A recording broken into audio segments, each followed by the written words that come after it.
হিয়ারিংয়ের notice পাওয়ার পর আপনার এই 3টি ভুলের কারণে এসআইআর ফাইনাল তালিকা থেকে আপনার নাম বাতিল হতে পারে।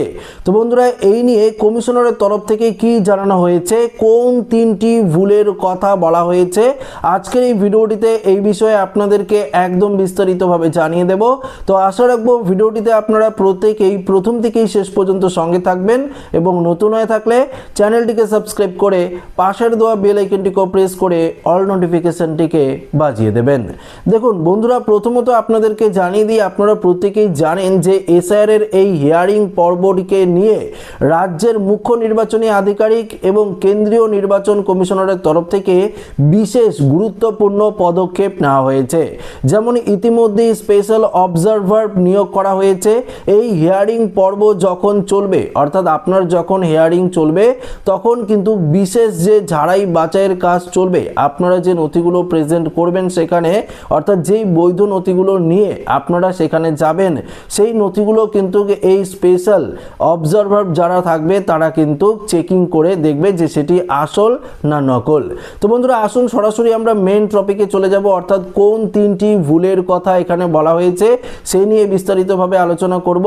দেখুন, ইতিমধ্যেই বিএলও অফিসাররা আজ থেকেই কিন্তু হিয়ারিংয়ের যে নোটিশ, সেই নোটিশ নিয়ে কিন্তু প্রত্যেকের বাড়ি বাড়ি যাচ্ছে। হয়তো আপনার বাড়িতেও কিছুদিনের মধ্যে চলে যাবে। 22 থেকে 23 তারিখের মধ্যে এই হিয়ারিংয়ের নোটিশ সমস্ত পশ্চিমবঙ্গের ভোটারদের বাড়িতে কিন্তু পৌঁছে যাবে। অর্থাৎ যারা যারা হিয়ারিংয়ে ডাক পাবেন তাদের প্রত্যেকের বাড়িতে কিন্তু এই নোটিশ পৌঁছে দেবে বিএলও অফিসাররা। অর্থাৎ আপনার নামে, একজনের নামে 2টি করে কিন্তু নোটিশ থাকবে। অর্থাৎ যখন আপনাদেরকে এসআইআর এর এনুমারেশন ফর্ম দিয়েছিল, তাই না, তখন কিন্তু একজন ব্যক্তিকে 2টি এনুমারেশন ফর্ম দিয়েছিল, নোটিশও কিন্তু 2টি থাকবে। একটি আপনাদের কাছে রাখতে হবে এবং আরেকটি কি করবে, বিএলওরা কিন্তু আপনার সিগনেচার করা সেই যে নোটিশ সেটি কিন্তু তারা নিয়ে যাবে এবং আর যেই নোটিশটি আপনার কাছে থাকবে সেটি কিন্তু বিএলওরা সিগনেচার করেও কিন্তু দিয়ে দেবে। এই নোটিশটি নিয়েই কিন্তু আপনাদেরকে হিয়ারিংয়ে যেতে হবে। ধরুন আপনার বাড়িতে বিএলও অফিসাররা গেল, নোটিশ নিয়ে গেল এবং আপনারা তাড়াহুড়া করে সেই নোটিশের মধ্যে কোনো বিএলওর সিগনেচারই নিলেন না।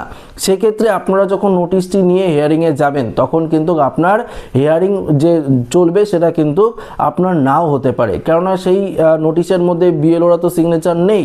সেক্ষেত্রে আপনি অসুবিধায় কিন্তু পড়তে পারেন। তো অবশ্যই আপনারা কিন্তু নিজের দায়িত্বে এই কাজটি কিন্তু করে নেবেন, দেখে নেবেন যে সেই ফর্মের মধ্যে, অর্থাৎ সেই নোটিশের মধ্যে বিএলওরা সিগনেচার করে রেখেছে কিনা। তো এই ভুলটি কিন্তু আপনারা কখনোই করবেন না। পাশাপাশি নোটিশটি কিন্তু নিয়ে হিয়ারিংয়ে কিন্তু আপনাদেরকে যেতে হবে। তো এইটুকু কাজ আপনাদের করতে হবে। দ্বিতীয় কোন ভুলের কথা এখানে বলা হয়েছে, যেই নোটিশটি আপনারা পাবেন সেই নোটিশের মধ্যে দেখবেন যে ডেট, সময় এবং কোথায় এই হিয়ারিং হবে সেটি কিন্তু লেখা থাকবে। ধরুন আপনারা যদি 20 তারিখে নোটিশটি পান এবং পাশাপাশি ধরুন আপনারা 20 তারিখে নোটিশ পেলেন, তো 27 তারিখের মধ্যেই যে কোনো একটি ডেট কিন্তু থাকবে সেই নোটিশের মধ্যে লেখা, সেই অনুযায়ী আপনাদের কিন্তু সেই ডেটে আপনাদের সেখানে উপস্থিত হতে হবে। তো আপনারা যদি সেই তারিখে না যেতে পারেন, ধরুন আপনার নামে নোটিশ গেল এবং আপনি হসপিটালে অ্যাডমিট রয়েছেন বা আপনার কোনো সমস্যা রয়েছে, সেক্ষেত্রে কিন্তু হাসপাতালের যে রিসিপ্ট কপিগুলো রয়েছে বা প্রেসক্রিপশন রয়েছে সেগুলো কিন্তু আপনাদেরকে প্রয়োজন পড়লে দেখাতেও হতে পারে। কেননা নির্বাচন কমিশন স্পষ্টভাবে জানিয়ে দিয়েছে হিয়ারিংয়ের যে নোটিশের ডেট থাকবে সেই ডেটে যদি আপনারা উপস্থিত না হতে পারেন তাহলে উপযুক্ত কারণ দেখিয়ে পরবর্তী কিন্তু যে তারিখ বা সময় সেটা কিন্তু আপনারা নিতে পারেন। তার জন্য বিএলওর সাথে কিন্তু আপনাদের যোগাযোগ করতে হবে। তো মনে রাখতে হবে, উপযুক্ত কারণ ছাড়া আপনারা কিন্তু যেই ডেট থাকবে সেই ডেট অতিক্রমণ করে যেতে পারবেন না। সেই ডেটেই, অর্থাৎ সেই তারিখেই আপনাদের হিয়ারিংয়ে কিন্তু যেতে হবে। মনে রাখবেন 7 দিনের মধ্যেই কিন্তু এই হিয়ারিং পর্ব চলবে। যদি আপনারা ভুল করেও হিয়ারিংয়ে না গিয়ে থাকেন, ধরুন আপনারা ভাবছেন যে আমার কাছে যে উপযুক্ত ডকুমেন্টসগুলো রয়েছে সেগুলো সব নকল বা ভুয়ো রয়েছে, এবার আমি যদি হিয়ারিংয়ে যাই তাহলে তো হয়তো আমাকে আটক করতে পারে বা আমার এসআইআর এর যে তালিকা সেই তালিকায় নাম না উঠতে পারে, এই ভয়ে যদি আপনারা না যান তাহলেও কিন্তু আপনারা সমস্যায় পড়বেন। কেননা ফাইনাল লিস্ট থেকে আপনার নাম কিন্তু পুরোপুরিভাবে বাতিল হয়ে যাবে যদি আপনারা এই হিয়ারিংয়ে প্রেজেন্ট না থাকেন। পরবর্তী যেটা আপনাদেরকে আগেই বললাম যে ইতিমধ্যেই যে পরবর্তী যে ভুলটি রয়েছে সেটি নিয়ে আলোচনা করছি।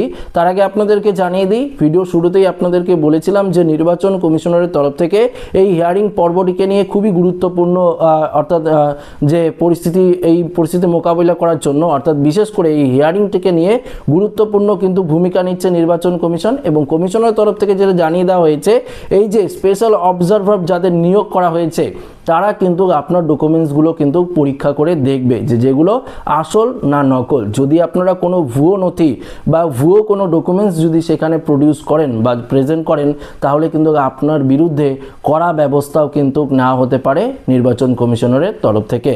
তো আপনারা কিন্তু কোনো রকম চালাকি করবেন না বা ভুয়ো বা ডুপ্লিকেট বা কোনো ধরনের ভুয়ো নথি কিন্তু আপনারা হিয়ারিংয়ের সময় ইআরও বা এইআর রয়েছে তাদেরকে কিন্তু দেখাবেন না। এটা কিন্তু স্পষ্ট জানিয়ে দিয়েছে নির্বাচন কমিশন। না হলে আপনার বিরুদ্ধে কিন্তু কড়া ব্যবস্থা নেওয়া হবে, পাশাপাশি জরিমানাও হতে পারে এবং অন্যদিকে 7 বছরের জেল পর্যন্ত কিন্তু আপনার হতে পারে।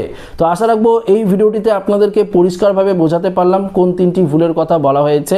তো ভিডিওটি ভালো লাগে লাইক করবেন, বন্ধুদের সাথে শেয়ার করবেন, নতুন হয়ে থাকলে চ্যানেলটিকে সাবস্ক্রাইব করে আমাদের সঙ্গে জুড়ে থাকবেন। ধন্যবাদ।